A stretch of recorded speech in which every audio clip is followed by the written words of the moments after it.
I cannot wait for you to feel the energy and hear the wisdom of Johanna Danaher. She is so cool. I did not expect that this interview would be as far ranging and interesting as it became, but it's because y'all, she's genuinely cool. This amazing, high achieving, extraordinary woman that she would come talk to us about midlife and pivots. And some of the stuff she shares is so good.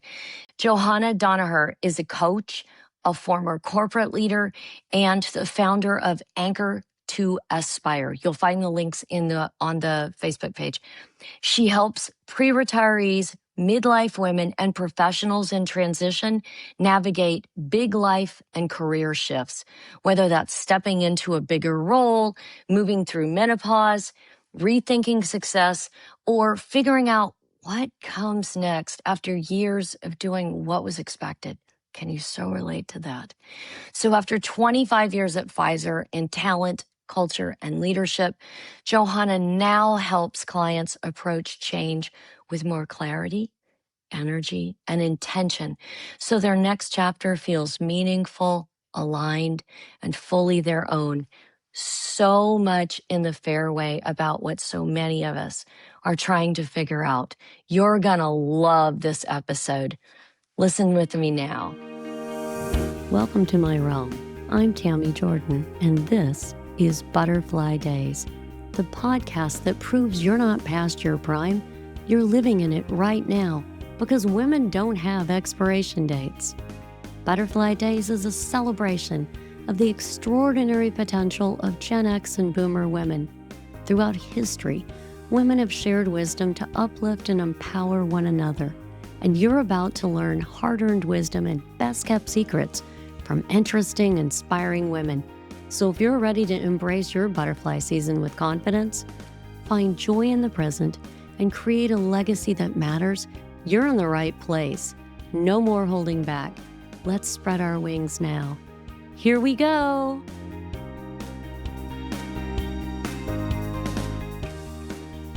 Thank you for agreeing to talk to me and to tell me all the things you know. My whole concept behind Butterfly Days is that I think for centuries, women passed their wisdom one to another. And I think it's one of our strengths. And to make each other better, that's the motive, is that communal sense of if we share the information, we can make other people's lives richer.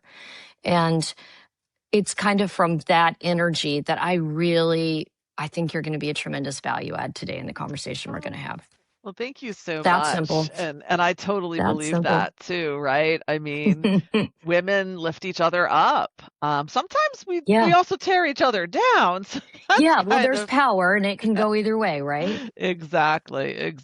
And so I think the more that we actually focus in on these moments where these kinds of conversations happen, the more we empower ourselves and others. So that's the power. Yeah. No, that is exactly right. I love that line from Saint Francis, for it is in giving that we receive. 100% agree. So you came out of the corporate world. You had a career at Pfizer. Yeah. Is this correct? I did 25 years, so half of my life at Pfizer. Yeah. Wow, that's amazing. And it's because of your experience there that you're led to found what you do now. Tell us about that. Yeah, so my role at Pfizer actually started in recruiting and then moved into organizational culture, talent development, and career growth. And it was all about focused on enabling people to grow into what's next, right? To really be that the best self, right? To think about how do they step into their power.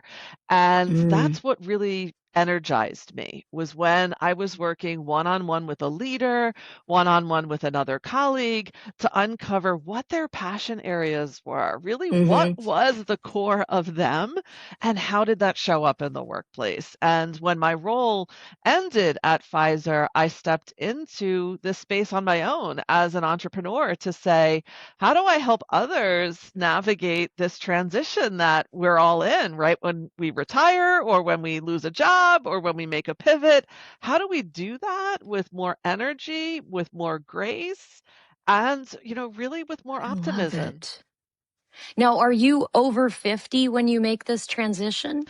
My role was eliminated a year ago. Yes, and Wow. So you are living the midlife pivot. I am right in the middle of what you might call the messy middle, the glorious middle, the midlife pivot, Yeah, all of the listen, we above. all are. On butterfly days, we all are. And actually, I think that makes you more qualified than anybody else to talk about it. I love this. Mhm. And I'm very excited about the possibility that your focus is on helping women identify what their superpowers have become. So are you primarily working with midlife women at this point? So primarily midlife women. I am also talking with early career starters, right? So starting to Nice. think about what are the leadership lessons that I've learned that I wish I knew then, right? So Yeah, bringing the wisdom that I have through my own personal experiences to new starters as they're embracing their career for the first time. So it's that is both on amazing. both ends of the spectrum. And are you finding that a lot of your midlife transitional women do they have a strong sense of what their earned wisdom has netted them and where they are, or are they a little at ends, kind of lost and trying to find that? My answer is going to be yes to both, right?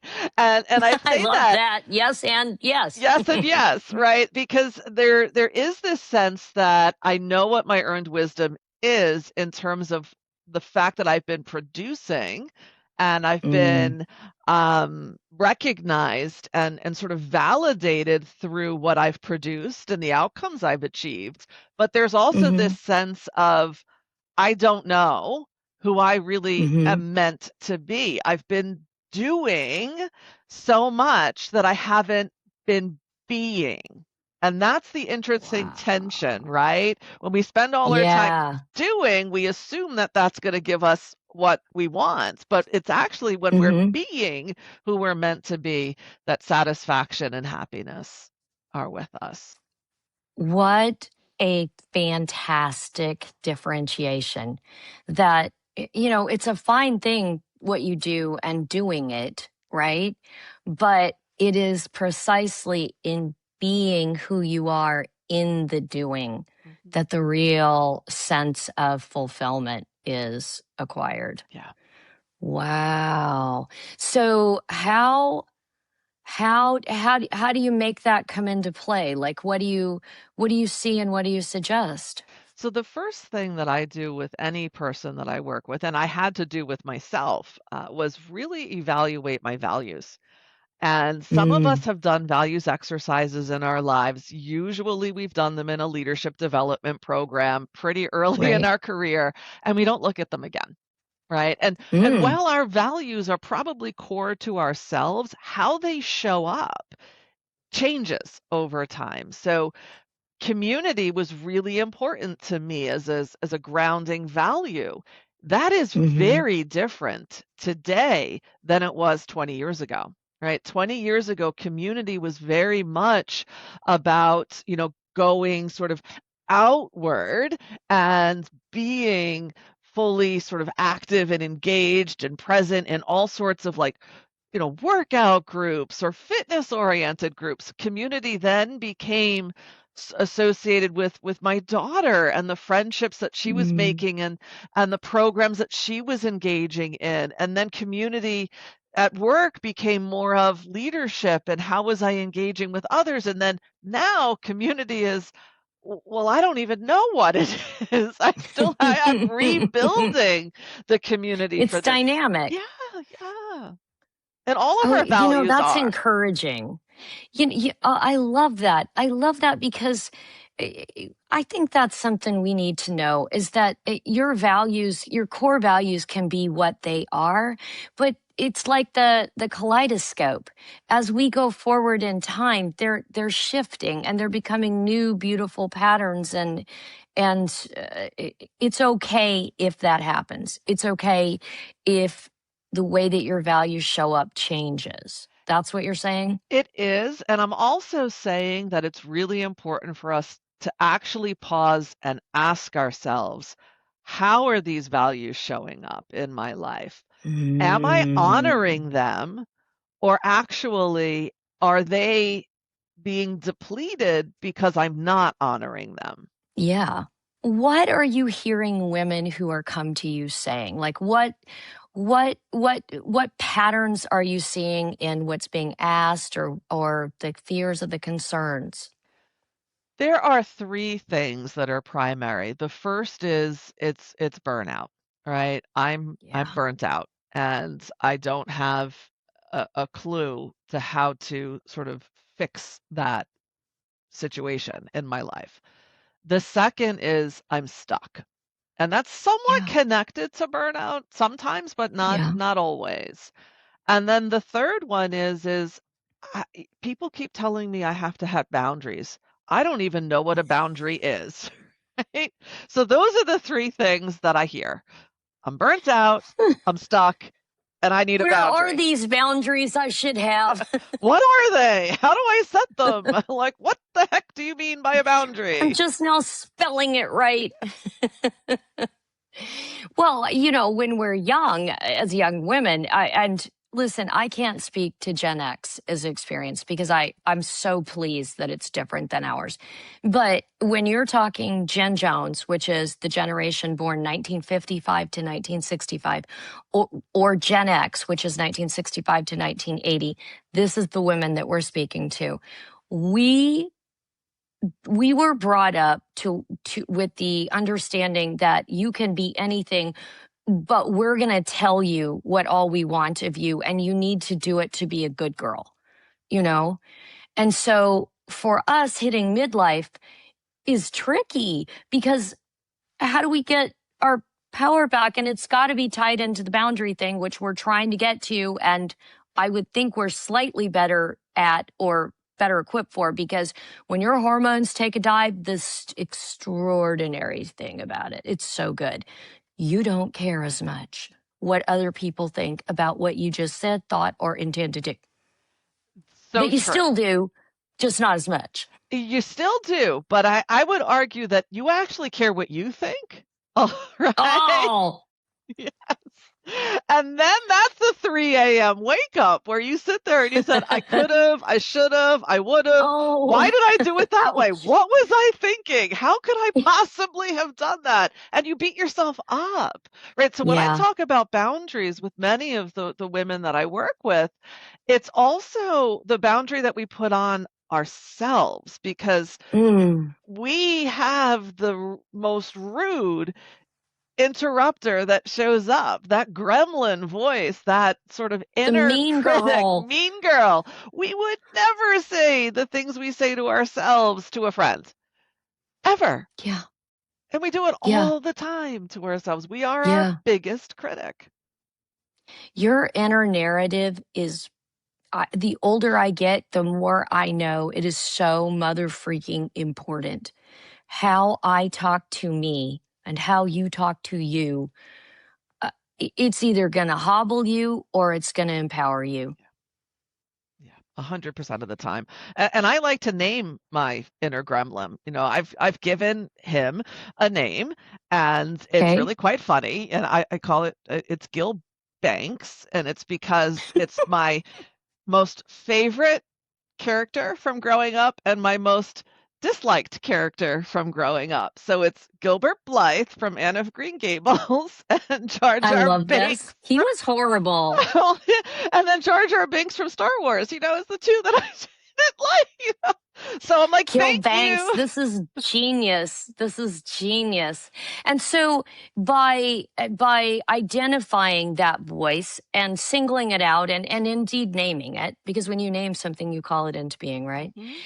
The how does that give you a little edge? Like what's the most helpful part of that? So for me, just naming the fact that this is not true, that this is a story Mm, that some voice is actually telling me.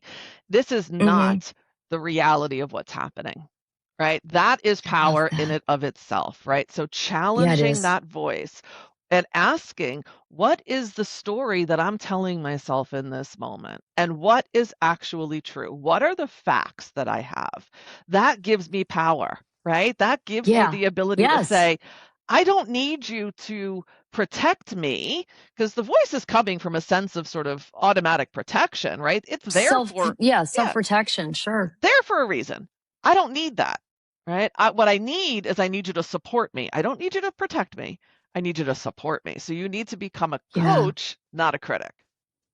Oh, I love that. Because, it's not just the story that you're telling yourself. That's a problem or, helpful, but it's the story about the story. I always do that. That happened to me, and that's why I am whatever. And if you can't even basically identify that these are stories and that somebody else could have lived through what you did and not had the same response, perception, experience, there's something incredibly, I hate to use empowering, but it's the only word I can get right now. But there's something incredibly turbo about knowing if I can think about this differently, I can own it. Yeah, yeah. You know what I mean? I can make a different choice. And isn't that largely where the power of the pivot is being able to see the story from a different angle and then taking it. 100% agree, right? And it's hard. This is not easy, right? Taking that perspective and understanding that the voice that has been with you your life, right? That in some cases has been proven correct because you have an automatic. Many times it was. Yeah. Yeah, yeah, it's been proven correct, right? And sometimes it's been proven correct because it's something outside of our control, but oftentimes it's Hmm. because we then have, an automatic thought that comes with this story. We then have a behavior, that behavior then reinforces the story, right? So yeah, Yes. all of that is true. So when we have a pause, when we take that moment to sort of reflect, to challenge, and to ask, it moves us from reaction to response. We are actually Mm. then at choice, and being at choice is so freeing. You said something that I get lots of questions about, and I think rightly so. It's precisely that the specific here is reaction and response. How do we become better able to be responders and not simply reactors? Mm. How do we feel strong enough and smart enough to be able to move into that space? Do you have good language for us for that? Yeah, so there's a few things, right? The first is understanding where our energy is. So I'm an energy leadership specialist and I do assessments that actually help people understand where their energy is and what's happening under stress. Because stress Mm, is where that reaction response is coming from. When we're under stress, it's very difficult for us to access choice, right? Because we are reacting. And what we have to do is have awareness, just that language. This is me. I'm under stress, being open, being honest, recognizing what's physically happening to us. So, naming it. right, when we start to stress, when our face flushes, when we start to sort of feel at edge, those are physiological symptoms, right, that are actually pointing us to there is something that is a stressor here for us. We are now operating from survival as opposed to from performance. So, how do we really stay here and understand the emotions? So that's what I speak with Mm. clients about all the time is awareness of what's going on. And the most powerful thing that each and every one of us, our most important superpower, is a pause. 30-second pause from trigger to response. When we pause, it gives us that ability to choose. To regulate. Yeah. Yeah, I'm so impressed by what you're saying because the beginning part of what you just said is for us to the power of staying in your body and noticing what the body is saying to you. Because I cannot tell you in my own life, but I watch it in my daughters, for instance, that I'm fine, but your body is not acting like you're fine. You know what I mean? And you need to listen to that. It matters. It does matter. And the body, it will tell us everything we need to know well before our mind will accept it. And something that you just It's a said there, gift. it really is. And on, our bodies are our temples, right? In so many ways. So we Hmm. have to cherish and honor them. But something you just said, right? When our daughters say, I'm fine, and many of us have said, I'm fine. Well, fine is interesting because it's feelings inside not expressed. Yeah. Yeah, Yeah. Yeah. that's a pretty powerful one. So when I had some leader tell me that at one point in my career when I said I'm fine, and they're like, "You're not Hmm. fine." And I'm like, You're not fine. oh my word. It changed our conversation. It actually changed the leadership dynamic between me and this leader as well. And it Yeah. was just like, wow, you're absolutely right. I am not acknowledging, I'm not accepting, I'm not even recognizing what I'm feeling in this moment. And therefore, those feelings are sort of staying suppressed, and what would Hmm. then happen is those feelings, once they were so suppressed, they would just burst out, right? So I would Yeah. They shift. pop up Yeah, like a balloon. yeah, Yeah. Underwater. Yeah. Well, and too, as you're saying this, I think to myself, you know, part of the reason that it would be a problem to just paper over what you're feeling is that you're sending a message to yourself that my response here doesn't matter as much as whatever else is going on. And that's, I don't know, but I just think over 50, that is not where we need to be anymore. You know, it's not going to get us living in the way that we want to, deeply want to. yeah. We self-sabotage, right? And we absolutely do. Mm. And it's easy to do that, right? Because, Hmm. we're putting others first. And many of us in this time of our lives, we've been the caregiver. We're actually taking on new and expanded and different caregiving roles of our parents. With parents, yeah. We've raised our families, we've been in relationships, we've led teams, we've always been giving to everyone else, and that's still going to be there as our parents age and as our Oh. kids grow up, and maybe if we have kids, they have kids, who knows what it is as we take on Hmm. bigger leadership responsibilities in our jobs, or we take on community activism type of Yeah. responsibilities, Or whatever we it may become be. entrepreneurial. Yep, all of that.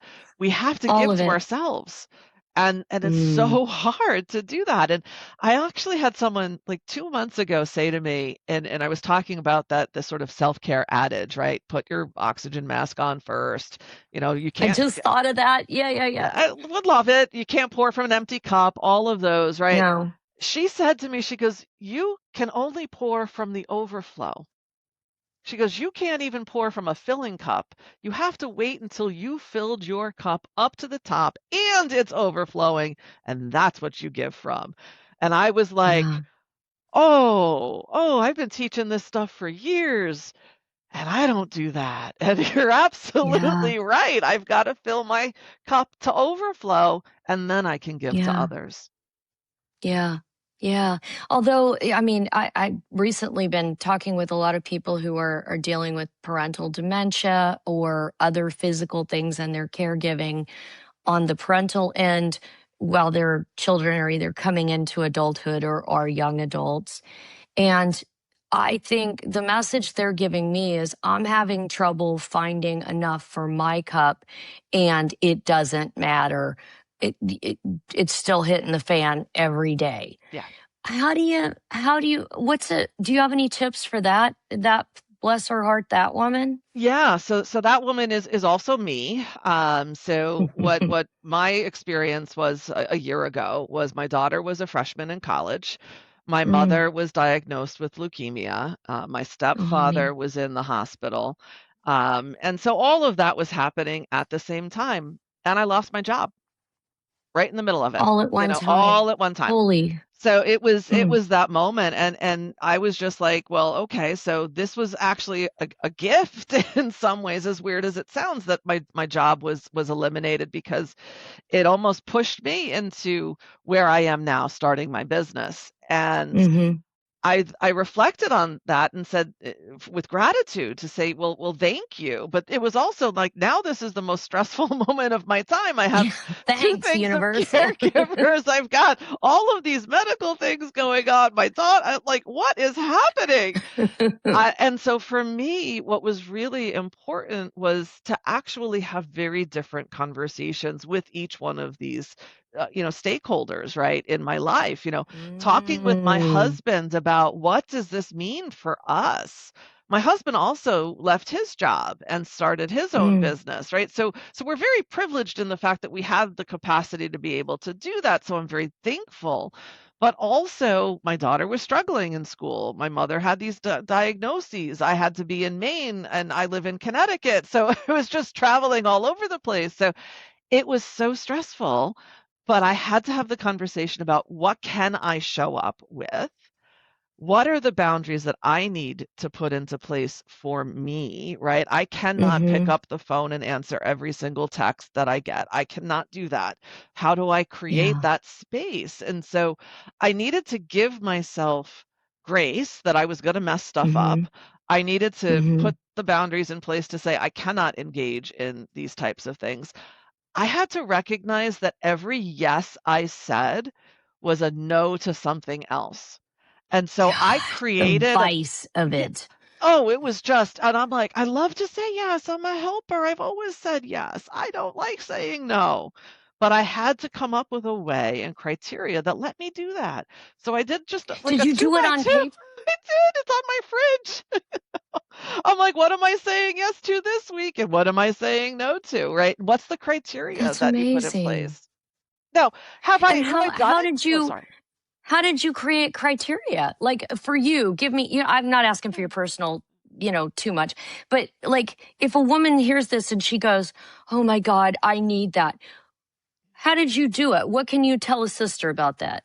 So for me, it was back to the values that ground me. So if I'm going to say yes to something, it has to align with one of my values.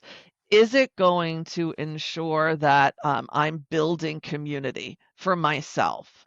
Right. So it's not that I'm building community for others. Is this building community for me? Right. So I said yes to being on a board of directors for a local community group that's all about music. That is a Mm-hmm. part of what was brought joy to my daughter when she was a singer, but also brings joy to me, right? So that is Mm. something I said yes to because it brought me into the local community and it wasn't something in an area I'm passionate about. I said no to being in a bunco group, right? Where I'm playing card games with my friends. Those are Right. some of the things. It's like that's still fun. I'm not going to commit to doing that once a month, but I will commit to coming on occasion, right? So those are Right. the ways that I just small little practices that I put into play. I also said, I do need to use social media, right, to build a business, to be present, to be connected, because my community is still global, but I need to have some regulation as to how I use social media, when I use Mm. social media, and for what purpose, right? So really getting Mm. clear on that, so that sort of eliminated my doom scrolling, right? And my engagement in places that just were not bringing me joy. So those were two. And then the third is that I had to really look at what were some of the things that I had neglected in my corporate Mhm. career, and that was really being in nature. And so I needed to figure out, how do I get back into being outside in nature? And so for me, it was my kitchen garden and really focusing in on Oh, times there. yeah, and just filling your heart. Mhm. Oh my goodness, this is great counsel, and you've been very honest, and I really appreciate that because I think that that really helps someone in the position think about it. And I love how you framed it with your values. But I do, here's my question from that though. I find over time that my close friendship circle has become tighter, Mhm. that I am protective of my energy and my time in this regard because the people that are on my watch, I need to serve from the fullness of my heart and receive from them. I can't I can't do me without, the reciprocalness of that. What about you? Did you find that there are relationships that you hold with a lesser hand, or how's that look for you? Yeah, so I had to really think about what that meant for me. What do these friendships, look like in this chapter? And, a lot of the friends that I have that are my closest friends were people I met through my daughter, right? And so we were Mhm. connected because they were in band together, they were in theater together, they Mhm. did dance together, and we became friends. And rightly Mhm. so, right? I mean, and they're wonderful and phenomenal people. But what we needed Mhm. to do, and I needed to do, was really find what's connecting us outside of our children, right? So what are the Yes. things that we, enjoy doing? Some of us it's travel, others it's Mhm. reading, some of us it's Mhm. just being, just being together. So I created a Yeah. book club actually, and it's a wonderful little, we call ourselves the Beachside Bells. There's 16 of us in this book club, and we come together That's once a month amazing. and we have a Yeah. wonderful time. It's in Yeah. person. That was really important too, because so many of us Yes. work virtually. So this is in person in our local community, Yeah. and it's been great. Yeah. And soul filling. I love that. And I love that you've made a once a month commitment where you can go and just stop and just be a friend, you know? But not only that, but when we read, we learn something and we connect with other people with larger ideas. There's just a lot of goodness in that idea. I love that. I love that. I just spoke with a woman recently, and she said they have a group called WTF, and it's the Wednesdays third. Now I can't remember what it is, but the deal is they get together the third Wednesday of every month, and they have to do something different, unique, outside the box. That's the challenge. And every month, it's a different woman's turn to choose the thing that they will do together outside the box. They went skydiving. They have done craft projects at somebody's house. They went to Sedona. I mean, they did all these cool things together. And I think that it's often undervalued for women how important it is to have a social connection that even in the midst of all these responsibilities, all the work, all the sandwich generation dynamics, that you have social connection that fills your heart and allows you to give the best of you, where you can be seen. Yeah. That is so important, and I love that, right? That idea that they get together and they support and push and Hmm. challenge and enable one Hmm. another in different ways, right? It's not just to come together to talk. It is really to grow and to learn. Yeah. That's amazing. Yes. It is. And, it's sort of undervalued how important it is for women to have strong social nets. And as we age and attrition begins to come into play and divorce and widowhood and all the things, your female friendships uh, uh, become a value that they may not have been in your 50s and 60s. Yeah. And, I'm always saying to people, you can't make new old friends. Yeah. You can make great new friends. I don't want to disparage that. But the women that know you over time, that becomes powerful for healthy longevity. Yeah. Yeah, and I love that you highlight that, right? Because it is so critical. And it also is something that, at least from my generation, right? We're now Hmm. approaching, or many of us have gone through menopause, but it was a Hmm. taboo subject, right? For so many of Hmm. us to talk about. Women's health is just not something that you bring up. And having a group of people that you can actually say, what is going on in my body? Have you experienced this? It's safe. Does this happen to you? Yeah, yeah, Yeah. exactly. Or, hey, I'm having this. And everybody's like, oh, don't tell me that because I don't want to know about it. I'm like, no, you need Yeah. to know about it. You need to know this. Yes. And, listen, in particular about health and medical things, you don't get that in school.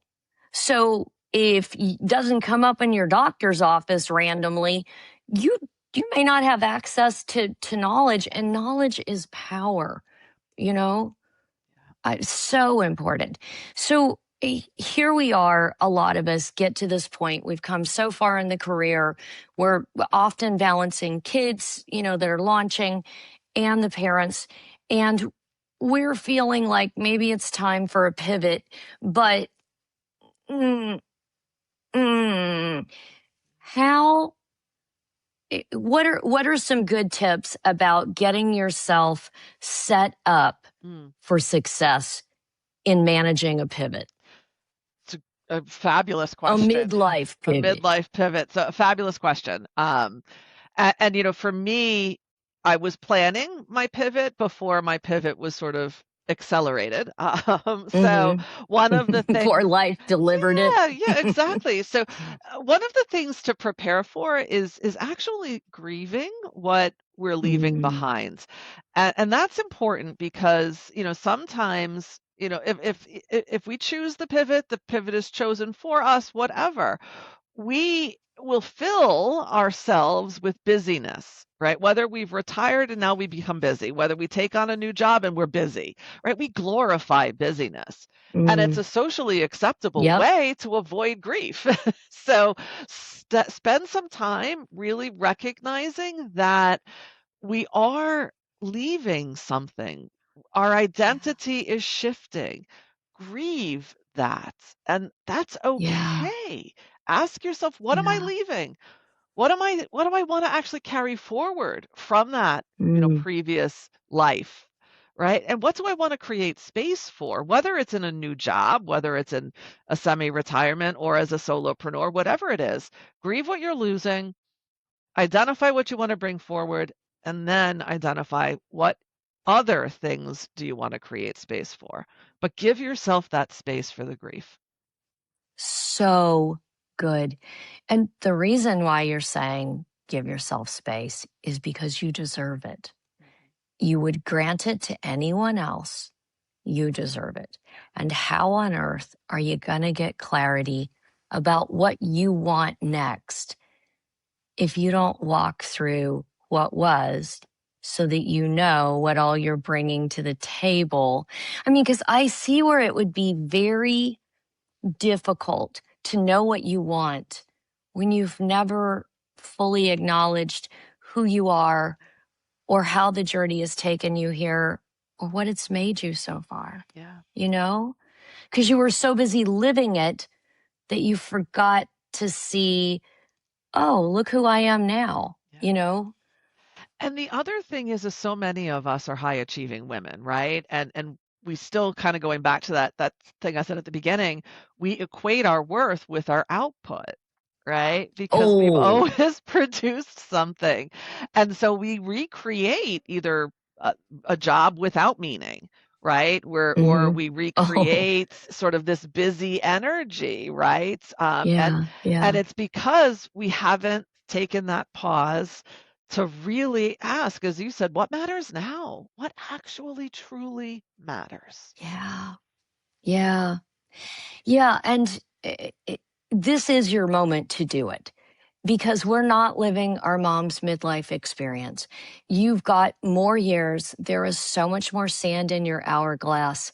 And now you have an ability to control what you want, more ability. Everybody's at a different place on what they can or cannot. You are constrained by your mom's condition and all those things. So we want to be respectful of that. But within that, you still have the ability to know more clearly who you are because that girl that started out at 20, 24, she was lovely, just lovely. But what the years have made you and when you think of everything that you have lived through and figured out and managed and got everybody this far, there's so often you are so much more capable and thoughtful and wise about things that it's become normal to you so you don't see it. And there's something beautiful about taking that pause, allowing the grief of this part's over. And I really loved it, even though I hated it, or I really hated it. There's huge relief it's over, but still it's an ending. And then saying, but who am I now? Who is this woman? And then from that, using your core values to say, this sounds crazy, but you know what I always wanted? Or what if I, no, yeah, Yes. you know? I do. I do. And that is such a powerful moment when we can ask ourselves, that question, who am Yeah, I now? And it's okay not to know, right? It's yeah, okay. yeah. And it's okay to go find out, right? It's okay to try Mm-hmm. things, right? Try Yeah, things. If you don't like it, yes, okay. You've now learned that's something I don't like to do. We haven't been able yeah, to try things, yeah. sometimes. I do run into a fair number of women who said, well, I thought when I got to this point, I would do so and so.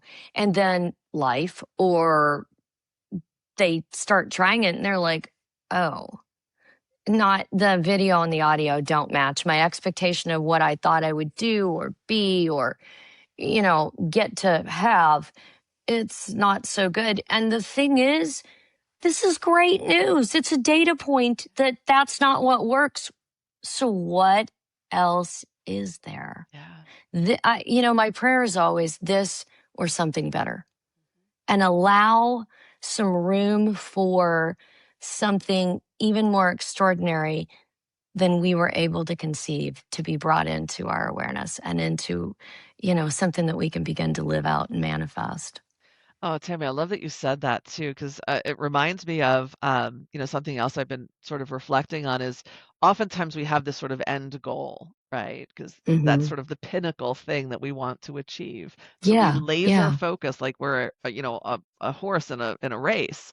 And Hmm. I've always said, like, well, okay, the horse has blinders on because they just want to see straight ahead to the finish line. And they're not Hmm. looking at all of the beauty, the daffodils in that field, the other Mm. horse that's right there, the pond. Like, you're just missing all of those other opportunities if we're so hyper focused on Yeah, something way far in advance that we miss the now.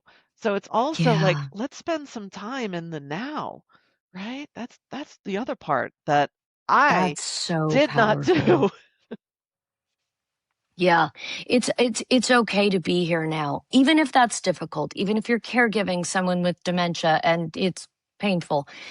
It's still okay to be here now because I guess I'm thinking a lot about I've had so many friends recently with difficult diagnoses, can be something in your case, which is a medical issue, can be dementia, whatever. But and I actually have people whose parents are dying, right now. And in my work as a doula, I'm seeing it. It's really crazy because the last thing you want to do is be fully present. You keep thinking, this is so terrible. I need to not be here. and I'll focus on something that I can do or whatever. But my observation is that if you can marshal yourself to be present to the experience, the weirdest thing happens. You start to just do what you said. You realize, look how beautiful that daffodil is. Mm-hmm. You guys, the sun feels so good on my face today. Yeah. There's room to find, oddly, joy in almost anything. Yeah. You know, like even it's the craziest thing, or how kind somebody was. I have, friends in hospice right now, and they're the revelation of the kindness of people who support people in the final act of living, you know? And if you're just focused on the whole thing, you miss what the experience is bringing to you, Yeah. you know? I do. And there's two things that sort of come to mind as you're talking is it's the paradox, right? Of being able to hold two things that seem opposing, equally true at the same moment. Yes. Not joy, Yes. joy and grief, right? You can hold those two. Yes. Um, and as you said, it is sometimes a rainbow that you see in the Mm, sky, a mm, cardinal visiting at the feeder, the new growth that's happening in the garden. Something as mm. simple as that can reconnect us to Yeah. the person that we are saying our goodbyes to, or to ourselves, right, in those moments. Mm, My father passed away actually when he was 55. So it's mm, about 30 years ago. And one of the things I learned during that process was the importance of truly listening. And I think that's something that many of us, especially in a corporate environment, lost. mm, We don't listen as deeply, mm, as intensely, and as in the moment as we should. We're always thinking about mm-hmm. something. You're thinking about the Yeah. next meeting, you're thinking about the conversation with the doctor, you're thinking about what am I making for dinner tonight, you're thinking about whatever you're Mm-hmm. thinking about, right? It's there. So how can Yeah. we really start to be fully present in these very difficult moments, giving Yeah. ourselves that ability to be there? It's hard to Mm-hmm. do, and it's painful It is. It's a sometimes. discipline. It's a discipline. Yeah. There's a line in this song that I love, and it just comes back to me at weird moments. But the writer is talking about life, and he frames it this way. He says, "Joy and sadness are this ocean in its every ebb and flow." And I think because I'm a death doula and I spend time with people at end of life, I think there's so much of life that's actually oddly beautiful, even if it's not comfortable, that you're going to miss one day. And if you're so busy running from it and thinking about the next thing and, this warp speed, breakneck pace, I really think when you're laying there thinking about it all, it will not be pleasing to you that you made that choice. Yeah. And I hold what you're saying and I support it, because to be present for your own life, that's the gift. Yeah. And it is available to you, even if your life is hard. Life is the mix, this joy and sadness. It's okay either direction, and there is goodness to be had either way, right? And I don't know if we would ever fully have one without the other.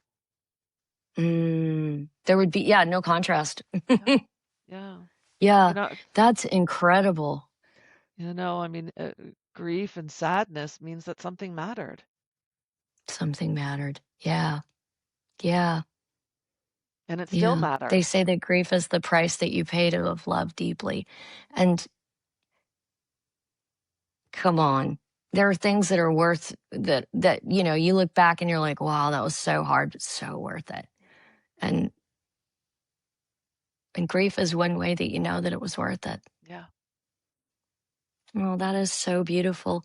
So for my ladies that are listening and they're thinking, Johanna, maybe I want to talk to you about how I do this or understand myself in some of the ways that you've talked about earlier, how can we find you, or where are you online, or how do we contact you? Yeah, so you can reach out to me on LinkedIn is really where I spend a lot of my time, but also on my website, anchor2aspire.com. That's anchor to aspire.com. I'm also Nice.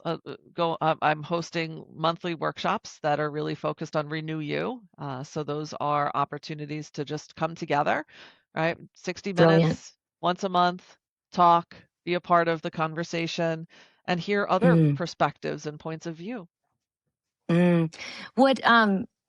What types of women are drawn to you? If we come to one of your monthly meetings, who are our compatriots? So it's midlife, mid-career women, so people who are really exploring what's next or who feel that there's this need to shift from burnout to balance. So we Mm, talk a lot about what's going on in our lives. Each one of these workshops, I use phototherapy, right? So we explore what a picture tells us about something we're challenged in our lives, and we all look at the same picture, and each one of us has a different perspective of what that picture is. So I try to bring those types of fun engagements into these workshops. So once a yeah. month, And how powerful. yeah, yeah, because it gives us that opportunity to hear and to share, right? To listen and to be. Yeah. Yeah. And there's something really important when when you feel stuck or you're trying to go forward, in when somebody offers you that opportunity to look at something differently, especially if it comes from a creative place. Um, that can be just exactly the leverage you need to pop into, get on a different track. Oh, that is brilliant. Johanna, I have loved, loved, loved this conversation. And I'm so grateful that you thought you've been so thoughtful about how you are bringing the gifts, talents, and strengths that you have to improve the lot of other women who are going through similar. And I really like that you're a real woman who's had these experiences. And then from that wisdom, you're offering, here's my hand back. Come on, follow me. Yeah, come with me. What We're on this I journey. love that. Yeah, we're together, right? We're all here on Yeah, this journey, on this planet as, as a group of wonderful, powerful, amazing women. yeah. I that you're calling women into the clarity and the strength of their own power, and you're doing so, from using your wisdom. God dang, I don't know that it gets any better than that. And it just makes me, I just want to tell you, Johanna, I am rooting for you. Not Johanna, Johanna. For those of you who are wondering, I said it wrong, but I'm correcting it. Um, Johanna, that's powerful. And I am rooting for you to continue to be able to touch and inspire more of us, because this is what we need. This is the age and the stage, where we need wise voices and people courageous enough to stand up and help us find the path forward. You know, Absolutely. Yeah, and thank oh, you for creating the space and the conditions and the opportunity to have conversations like this, Tammy, right? mm, Being able to create a yeah, I safe mean, space. we need it. We need it. And the women who, share with me what they get from these various conversations, it's powerful. There's something incredibly powerful about women passing their wisdom to each other. And, I really, really appreciate it. So thank you everybody for joining us today. Please go look at her Anchor to Aspire website if you have interest, and or pass this on to a woman that you know who could find what she's looking for. That spark that's necessary. I'm so grateful you listened to this episode. I hope it was a real value to you. If there's a sister in your life who needs this message, please share it, just like women have done to lift each other up over the centuries and across cultures. Women lifting each other is so important. It's why I do this work. And to avoid FOMO and keep up leveling your own life, make sure you don't miss the next episode. You may be losing hormones, but your life has given you powerful perspective. And I believe you have something to give that no one else does, that the world needs. So remember, I'm rooting for you. Let's go.